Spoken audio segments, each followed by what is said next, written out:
Están viendo mi pantalla, ¿cierto? Bueno, a mí el material que tienen acá en la gestión de requisitos, sí, me parece que está completo. Entonces lo vamos a recorrer rápidamente para que ustedes como que lo vayan interiorizando. Creo que no tiene nada voy a mirar con respecto a lo que yo tengo de pronto en las presentaciones, pero no creo que lo tienen todo acá. Entonces, es más, aquí está un poquito más completo. Entonces, vamos a mirar una característica ustedes ya conocen el lenguaje de modelado unificado, ¿sí? Entonces, el lenguaje UML es un lenguaje que nos va a permitir a nosotros presentar nuestros desarrollos, el análisis de lo que llevamos de una forma muy gráfica. Y como es un estándar, ¿sí?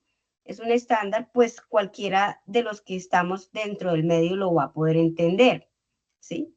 Entonces, hay que aprender a manejar el estándar. Algunos por ahí me han enviado unas cosas que, digamos, no corresponden al estándar.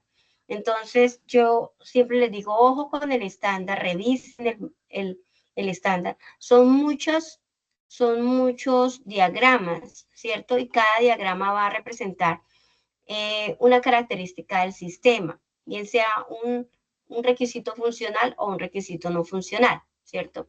Entonces, el estándar hay que seguirlo, no hay que inventárnoslo, ¿sí? Entonces, el lenguaje tiene un sistema que todos podemos ir acoplarlo y entenderlo para que de así mismo lo representemos. Entonces, digamos que a raíz de esta paradigma de la programación, pues también se establecieron estas metodologías simbólicas, ¿sí?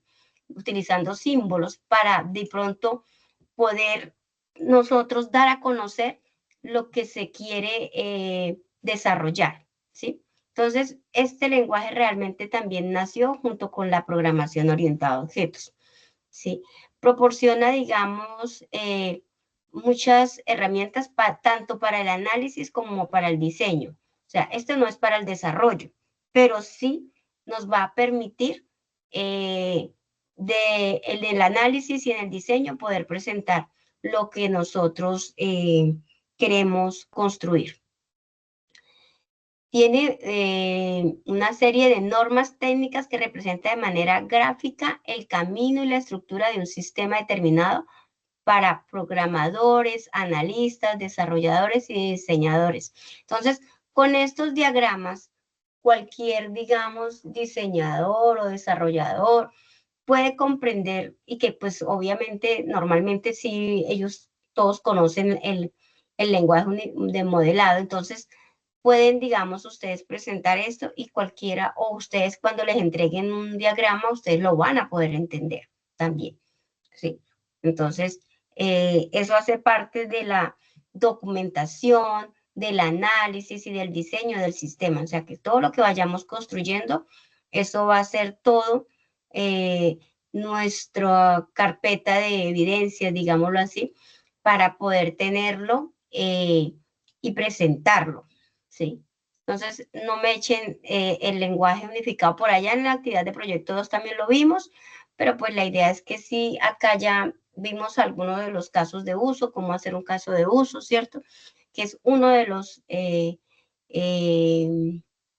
diagramas iniciales con los que nosotros debemos arrancar para hacer la comprensión de un sistema. Bueno, aquí está la evolución, aquí están digamos, los ingenieros que han hecho parte de esa construcción, ¿cierto? Entonces, es bueno que también lo conozcamos para que nosotros podamos ir conociendo un poquito la historia. Es bueno conocerla. Entonces, ahí los tienen, es digamos que mirarlo y conocer cómo estas personas pudieron desarrollar sin programar nada, fíjense que sin programar nada construyeron un lenguaje de modelado, así como hay un lenguaje de SQL, de sentencias SQL, asimismo también hay este tipo de lenguaje que no necesariamente son para programación. Entonces es importante que lo conozcamos. Tenemos unas características de este lenguaje, ¿sí? Digamos que para la construcción debemos tener en cuenta esas características. La primera es visualizar, ¿cierto? ¿Qué nos facilitó UML? Pues la presentación de un sistema en forma gráfica con el fin de que se pueda entender fácilmente por otras personas y además que me da una visión muy amplia de lo que es el sistema, ¿sí?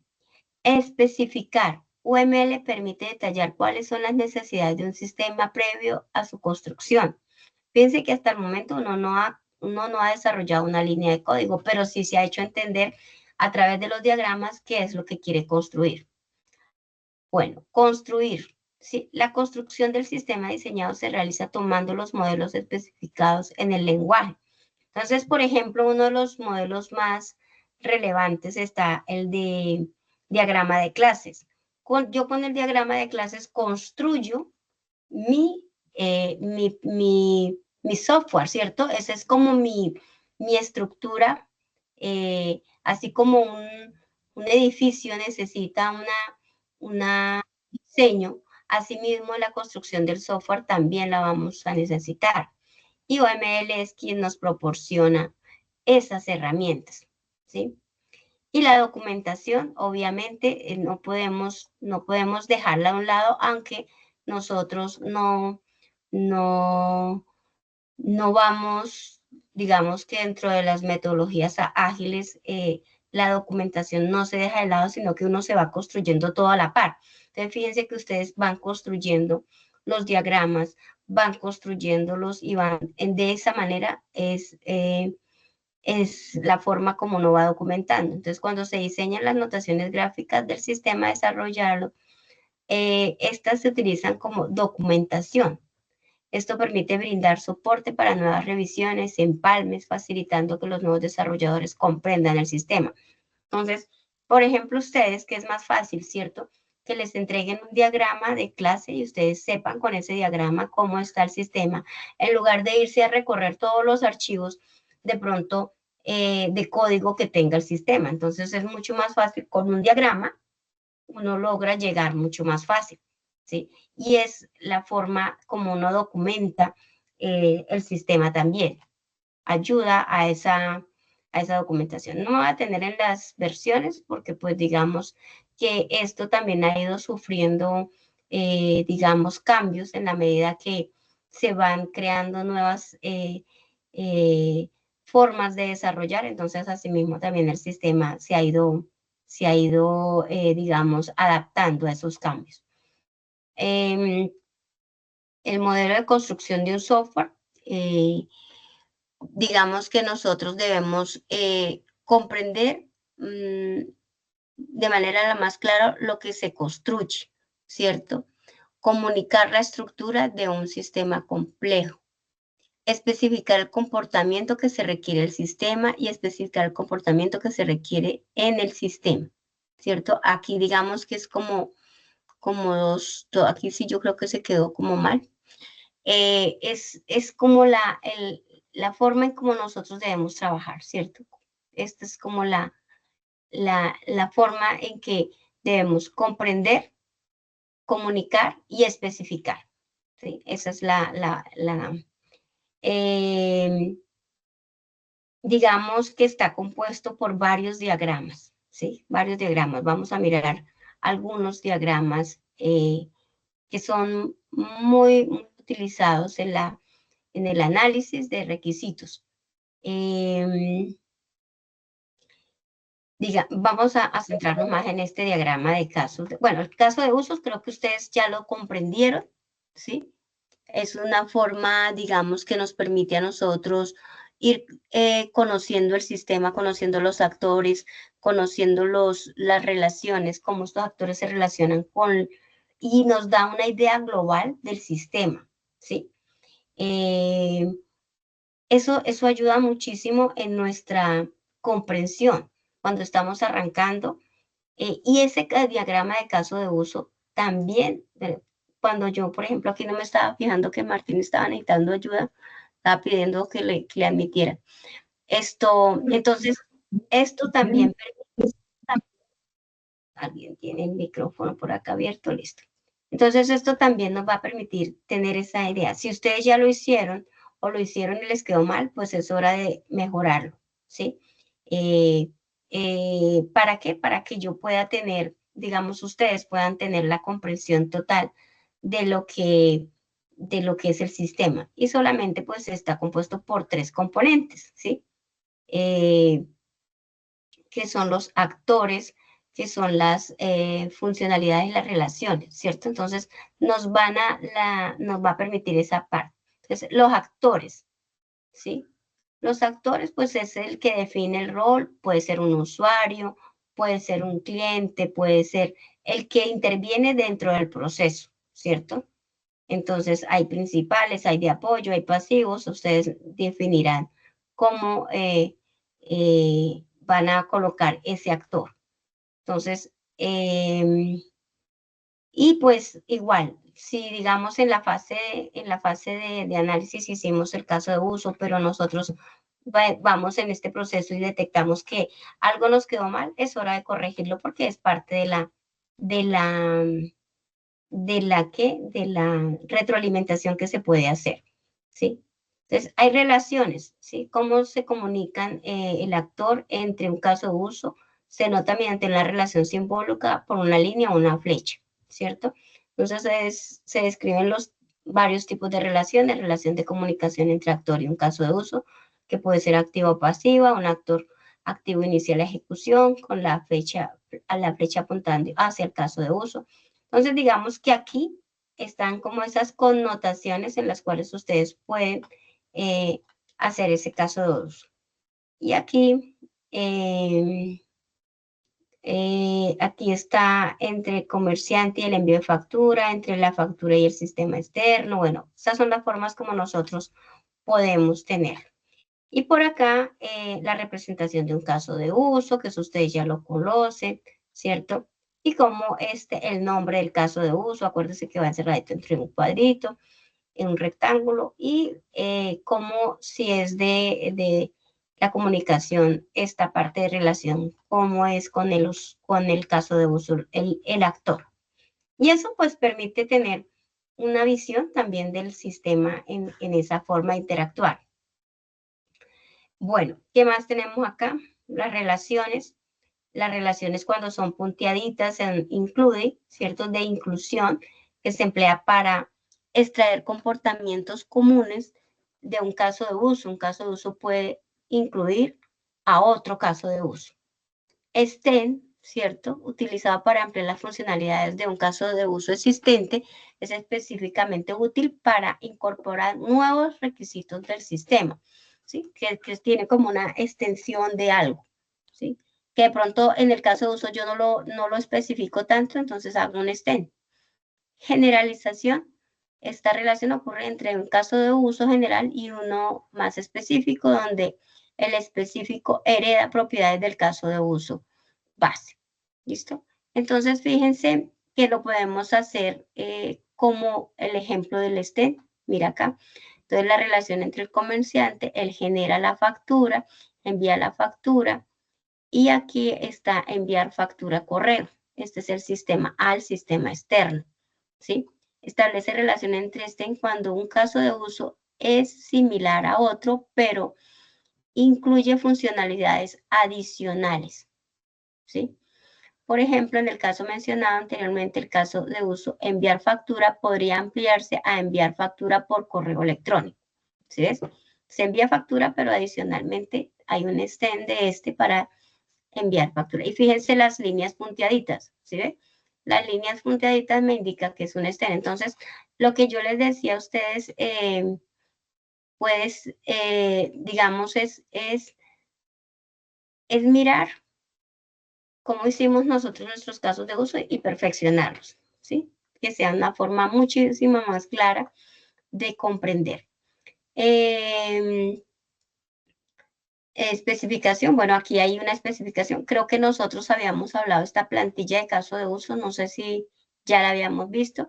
Esta es la forma, o sea, esta es la forma gráfica como yo hago mi caso de uso, pero aquí hay una forma, una plantilla en la que me describe este caso de uso, ¿cierto? Un poco más amplio.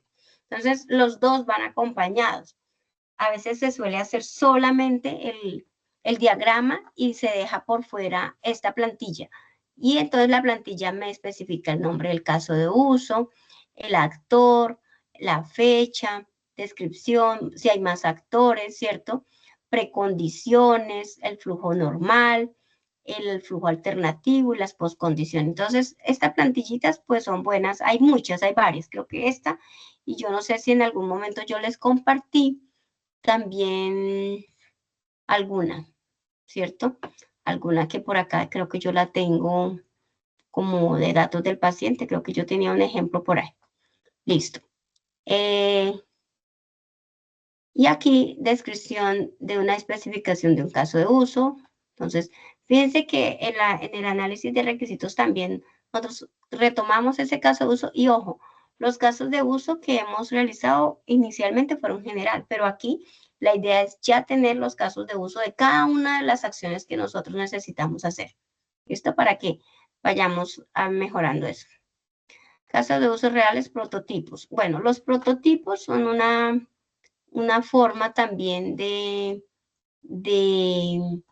mostrar un sistema, ¿sí? Y hay herramientas para eso. Entonces, se puede hacer mediante ese caso de uso, generar el prototipo, ¿cierto? Y, digamos, con ello poder ir presentando si realmente lo que yo comprendí está bien. Y entonces, esto, por ejemplo, es un prototipo. Esto es un ejemplo de un sistema de ventas, no es una forma que esté, digamos, ejecutada totalmente. Y aquí está, digamos, las opciones, las acciones, todo esto es bueno que se haga. ¿Para qué? Para que yo vaya, a la vez que yo hago mi caso de uso, de una vez voy haciendo mi prototipo. ¿Para qué? Para que yo le presente al usuario y diga, sí, vas bien, vas mal, te falta esto, te sobra esto, es bueno. ¿Listo? Entonces, los casos de uso son realmente muy importantes. Algunos hicieron, creo que en la fase 1, hicieron solamente el diagrama y me dejaron por fuera la documentación. ¿Sí? Entonces es bueno que si en esta parte ya nos pide el informe de análisis de requisito, pues empezar a mejorarlos. Bueno, los diagramas, venga a ver aquí tenemos, ¿qué más tenemos por acá? Bueno, historia de usuario, creo que eso la vimos hace 8 días. Hay unas, aquí esa por ejemplo les decía que revisaron el material porque aquí tienen como una tarjetica de cómo lo pueden hacer las historias de usuarios. Es una forma de, digamos, de hacer un levantamiento de información, de análisis de requisitos. Entonces es bueno.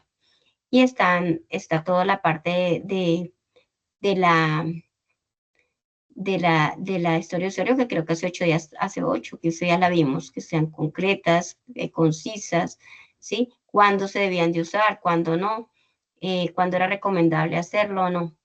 Y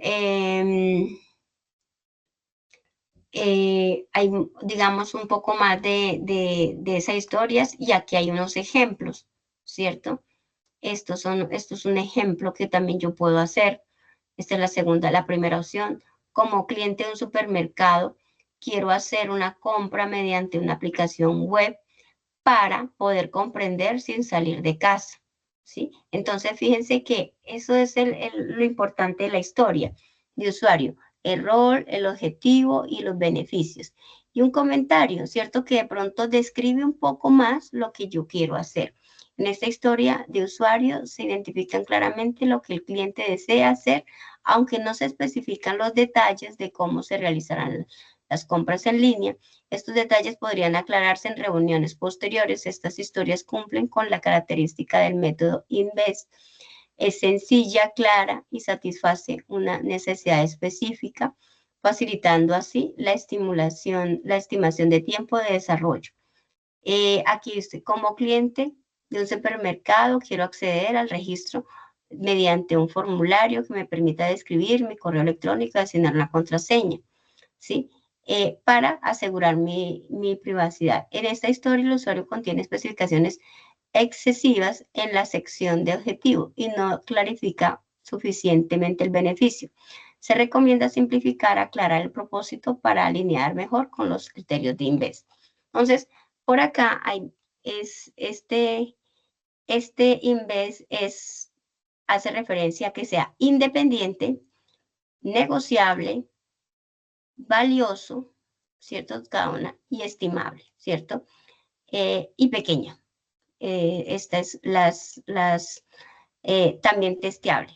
Todas estas son las características de INVEST. Ese INVEST es como las iniciales de cada uno de estos. Independiente, la historia de usuario debe ser lo más independiente posible para evitar dependencias. Negociable, las historias de usuario deben ser flexibles y negociables, siempre en acuerdo con el cliente. Valiosas, es crucial que cada historia de usuario aporte valor al cliente.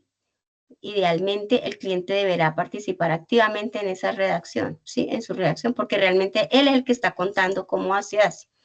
Estimable, ¿sí? La historia debe ser precisa y realizable, teniendo en cuenta el tamaño. Si ustedes ven que la historia de usuario es muy grande, pártanla, ¿sí? O sea, es como un subsistema. Entonces, venga, esta es mi historia de usuario general, voy a meterme ya más específica porque tiene que cumplir, digamos, estos 5, seis elementos, ¿cierto? Para que ustedes puedan, digamos, testear esa historia de usuario.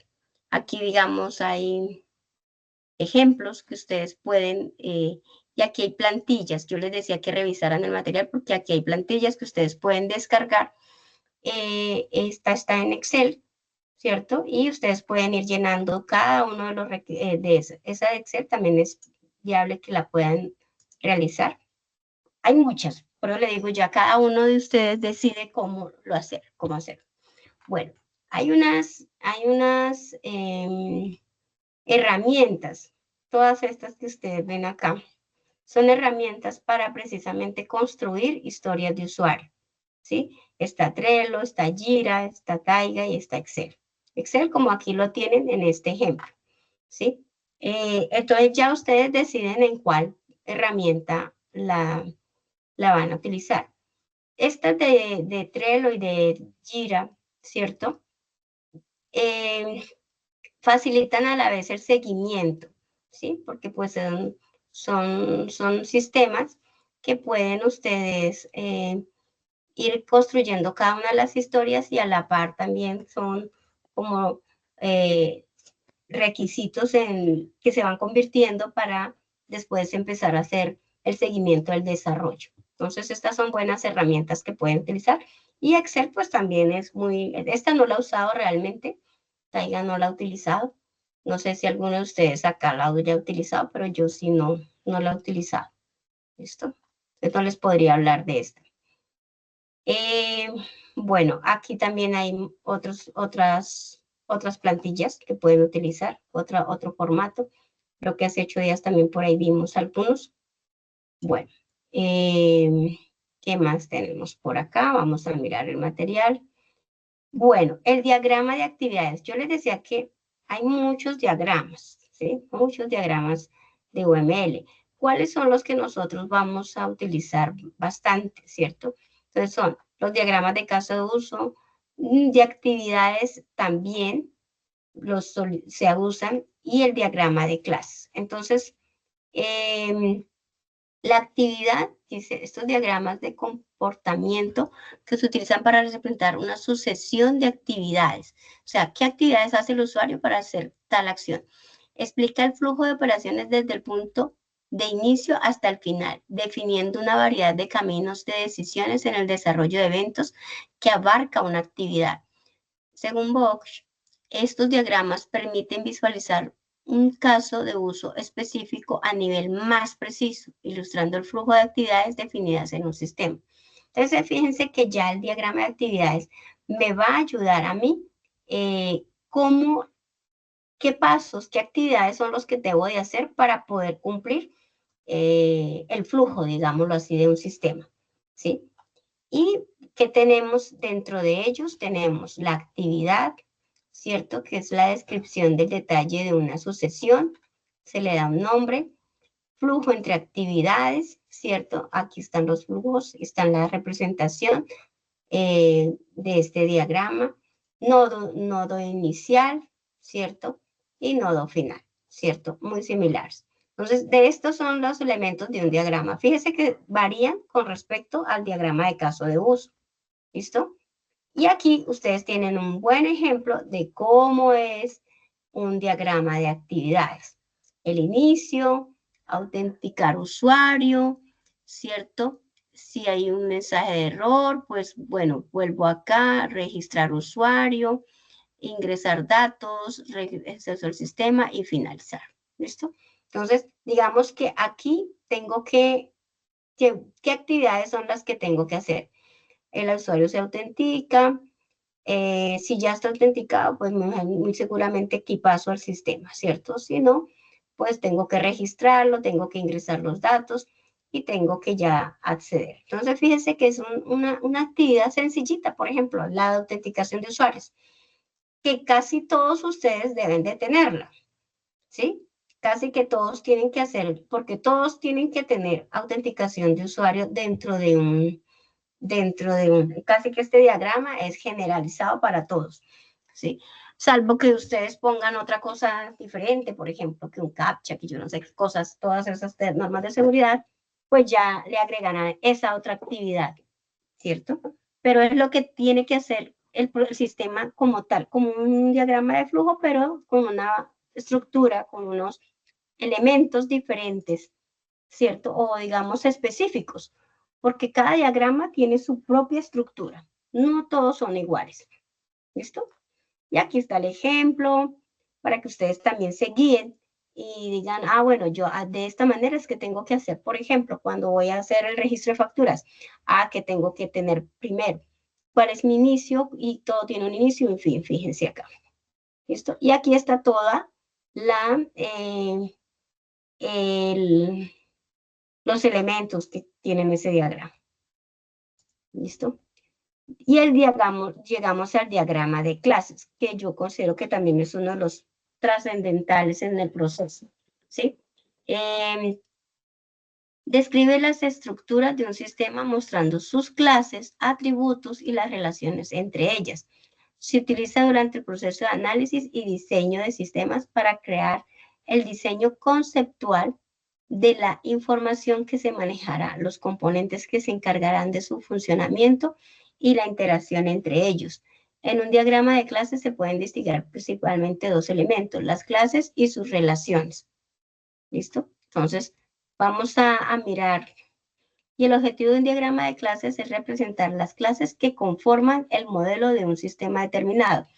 Este diagrama se construye y se refina durante las fases de análisis y diseño y sirve como referencia en la implementación del sistema. Entonces, cuando nosotros hicimos algunos ejercicios, ustedes vean que nosotros revisábamos algunos casos el diagrama de clase. Entonces, cuando hicimos por allá un ejercicio de programación orientado a objetos, dijimos la clase personas, ¿se acuerdan? Por allá cuando hicimos hace como 20 días esos ejercicios, tuvimos un diagrama de clase y con base en ese diagrama de clase creamos nuestro sistema. Por eso es que este es uno de los más importantes, ¿sí? El diagrama de clase representa los conceptos dentro del dominio del proyecto, del problema de estudio. Especificación. El diagrama de clase muestra las interfaces de las clases sin detallar su implementación. Las clases se asemejan a tipos de datos representando una interfaz con múltiples implementaciones posibles. La implementación, esta vista muestra las clases tal y como se manifiestan en el entorno de implementación. ¿Listo? Entonces, elementos que componen un diagrama de clase. Entonces, tenemos la clase, ¿cierto? Nosotros ya lo vimos. Clase es la unidad básica que encapsula la información para definir un objeto, siendo un objeto una instancia de una clase. ¿Se acuerda cuando nosotros creamos los ejemplos? Creamos la clase, los atributos y los métodos. Eso es un diagrama de clase, ¿cierto? Y luego tiene sus relaciones. Por eso acá especifican, ¿cierto? Tiene dos elementos fundamentales que son las clases, el modelo, el diagrama de ese cooperativo ¿Dónde lo vimos? Por acá lo vi yo, por acá. Su funcionamiento y la iteración entre ellos, ¿cierto? Entonces, eso es importante. Entonces, aquí ya ustedes, para ustedes esto, ya no es algo, digamos, extraño, porque aparte de que lo hemos visto, ya lo hemos implementado en la parte de programación. Cuando hicimos los ejercicios de la programación orientada a objetos, ahí creamos las clases, creamos los atributos, creamos los métodos, ¿cierto? Y pues ya vimos otros cositos que es crear objetos y crear otros, pero no hace parte del diagrama de clase, pero el diagrama de clase me da esa estructura. ¿Listo? Entonces, por eso es importante. Nombre de la clase. El rectángulo superior contiene el nombre de la clase, los atributos, el rectángulo intermedio contiene los atributos, variables, de instancia, las operaciones o métodos. El rectángulo inferior contiene los métodos operaciones. Recuerda que estaba compuesto por un rectángulo. El control de acceso, también conocido como visibilidad, determina la accesibilidad de los atributos o métodos de una clase. Los atributos y métodos pueden ser privados, ¿se acuerdan? Protegidos o públicos, que eso también ya lo vimos, ¿sí? En cada uno de estos niveles de acceso se presenta con los símbolos especificados a continuación. Entonces, aquí, cuando yo quiero especificar que un atributo, ¿cierto? O un método es público, privado o protegido. Entonces, aquí tiene una simbología. Dice, público. El público es, el público es mal, aquí está mal. El privado es negativo, aquí está malo. Yo, chicos, es importante que aquí sí se equivocó el material. Se define un atributo o método como público cuando puede ser visible o accesible por todas las clases. Su símbolo es el más, aquí está mal, tan privado es el negativo. Y aquí el protected es este simbolito. Eso puede, creo que normalmente variar, pero no, creo que todos los lenguajes lo manejan de la misma forma porque esto es un estándar. Se define el atributo como método privado cuando su visibilidad o acceso se restringe exclusivamente a la clase en la que se declara. Su símbolo no, el privado es menos, está contrario. Y se define un atributo o método como protegido cuando se desea que sea accesible solamente desde la clase que se lo define, desde aquellas clases que heredan y desde aquellas clases que heredan. ¿Listo? Entonces este es el simbolito. Y esta es la forma como nosotros hemos venido trabajando las clases como tal. El nombre de la clase, que en este caso se llama producto. Aquí tenemos unos atributos. Y aquí tenemos los métodos. ¿Listo? Para ustedes esto no es extraño. Las relaciones, pues sí, ya es forma en cómo yo voy a relacionarme entre una clase y otra. Aquí tenemos, hay varias. Esto es un mundo amplio, ¿cierto? Digamos que hay por asociación. Tenemos que, digamos, asociación entre, conexión entre clases, dependencia, relación de uso y generalización, relación de herencia. Esos son como los tres grandes grupos. Y dentro de estos grupos están las asociaciones, ¿sí? Espérenme un segundito, miremos el ejemplo. Para irnos más, creería, es que no sé si aquí hay un ejemplo de, acá está, ¿sí? Aquí está. Se podría representar una clase llamada figura que contiene dos atributos, lado y lado 2 y tres métodos, construir y figura, un método área y un método perímetro de la siguiente manera. Venga, miramos, instructor. El instructor enseña al aprendiz, el aprendiz es evaluado por el instructor y el instructor comparte con el aprendiz y viceversa. Venga, miramos en qué parte está la asociación, creería yo que acá, ¿cierto? En esta parte. Listo, entonces miremos asociación 1, asociación 2 y asociación 3. Entonces, fíjense cómo yo puedo, cuando una clase, digamos, está asociada a otra, si es, y el signo denota hacia dónde yo tengo la asociación o la dependencia. Entonces, estos asociaciones es como una forma de relación, pero se llama asociación, ¿sí?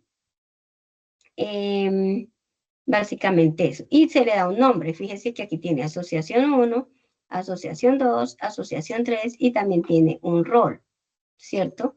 El rol A, rol B, rol A, rol B.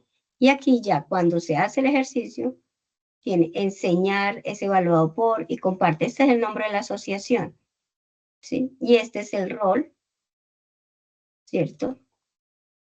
Este es el rol. Entonces, miremos acá. Cada clase tiene un rol asociado que describe su función en la asociación. Los roles son opcionales y no se necesitan si el nombre de la clase describe claramente su papel en la relación. Navegabilidad define si la relación se es unidireccional o bidireccional. Se representa gráficamente con flechas que indican la dirección de la asociación. Multiplicidad indica el número de instancia de una clase que puede asociarse con una instancia específica de la otra clase en la relación. ¿Listo? Entonces, estas son como formas de relacionar una clase con otra. Venga, a ver qué más tenemos. Aquí está. Bueno, la parte de la herencia, ¿cierto? Aquí hay un ejemplo muy representativo. Cuando nosotros hicimos ejercicios de diagramas de clase, ¿sí? Cuando nosotros lo hicimos, que por allá hemos hecho varios ejercicios, en ninguno de ellos hicimos herencia, ¿cierto? Simplemente creamos un objeto que estaba en otra clase y con base en esa asignación de objeto con el método, digamos, con la instrucción new, se creaba el objeto, ¿sí? Ya cuando nosotros hablamos de herencia, ¿cierto? Creo que en el patrón de diseño sí lo vimos, no me acuerdo si lo vimos, creo que había algo que se llamaba STEM, pero bueno, no me acuerdo. Es una de las relaciones más comunes en la práctica del paradigma de la programación orientada a objetos. Se puede construir relaciones que van desde conceptos clases generales o conceptos clases específicos o conceptos específicos a generales, ¿cierto? O sea, de cualquier forma se puede hacer. La herencia es un tipo especial de asociación que cuenta con clases principales o superclases con las que son más generales en la relación y las clases secundarias o subclases que son las que son las más especializadas. Este tipo de relación tiene implícito el nombre es un o es una. También implícitamente en una relación que vincula una instancia. Acuérdense cuando hablamos de instancias que yo estoy creando un objeto de la superclase con una instancia de la subclase. Por lo tanto, no se asignan nombres ni multiplicidad en este tipo de relaciones. O sea, diferente a la asociación, yo no creo nombres como tal. Y esto es un ejemplo muy claro. Yo tengo una clase madre que se llama vehículo, ¿cierto? Ahí tengo la matrícula, la marca, el modelo, todos estos son mis atributos y tiene todos estos métodos. Pero yo tengo varios tipos de vehículos. Entonces, tengo vehículos terrestres, acuáticos y vehículos aéreos. Todos estos heredan de la clase vehículo. Entonces, yo cuando heredo, yo ya no necesito colocarle a esto matrícula, marca, modelo, color, porque ya lo tiene el padre. Entonces, no necesito volver a hacer ese proceso. Entonces, por eso es que en la herencia se dice que uno hereda todos los atributos de la clase padre. ¿Listo? Entonces, por ejemplo, este vehículo acuático, todos van a ser, todos tienen el método matrícula, todos tienen el método marca, modelo, color. Bueno, esos métodos set, cuando ustedes vean set y get es obtener, set es como colocar, ¿cierto? Como put, métodos put también. Entonces, significan que uno es que yo obtengo información y el otro es que yo inserto información, digámoslo así. El uno es seleccionar y el otro es insertar. ¿Listo? Y acá, por ejemplo, entre los vehículos terrestres también tenemos camioneta. Camioneta hereda de todo y a la vez de la clase padre. ¿Sí ves? Entonces, es una forma de reutilización de código muy amplia que yo no tengo que volver a escribir con la herencia esa parte. Bueno, por acá creo que tienen más ejemplos. No me voy a detener eso porque es bastante amplia. ¿Qué más tenemos? Mire, así de este estilo puedo llegar a tener. Bueno, esto es otro tipo. Esta es la agregación, que también es como otro ejemplo de las relaciones, como yo puedo relacionar una clase con otras por agregación, ¿sí? Entonces voy a la vez, este computador le voy agregando, ¿cierto? Varias clases y lo va conformando como tal. Y no tengo que especificarlo todo, sino que lo voy como construyendo. Digamos que así sería el método. Y este ejemplo es muy claro para ello, ¿cierto? Si yo tengo un computador de escritorio, ¿cómo voy a agregarle el monitor, la torre, el teclado, el ratón, el parlante? Y a la torre, pues el disco duro, la memoria, el procesador, la tarjeta de video, ¿cierto? De esta forma es una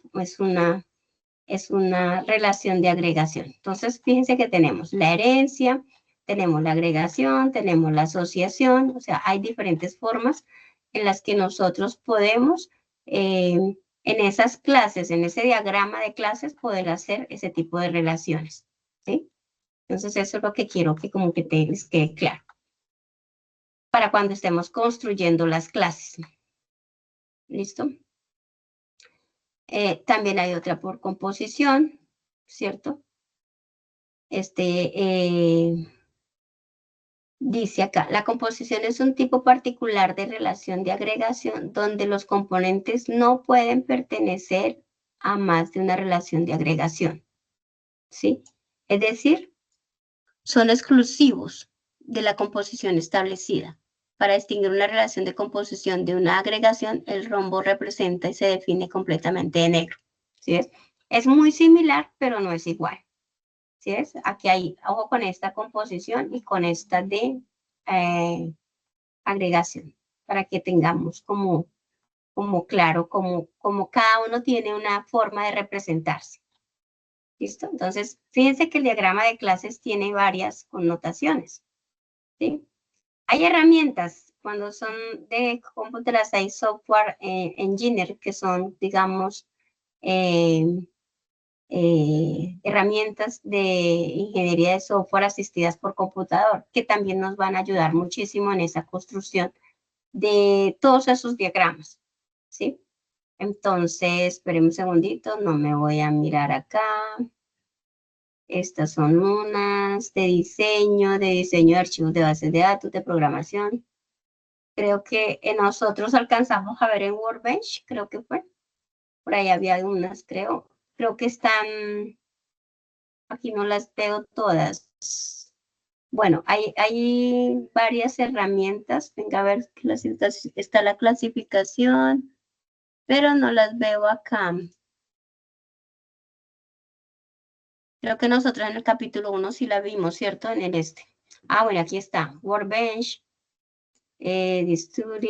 DIA, StarUML.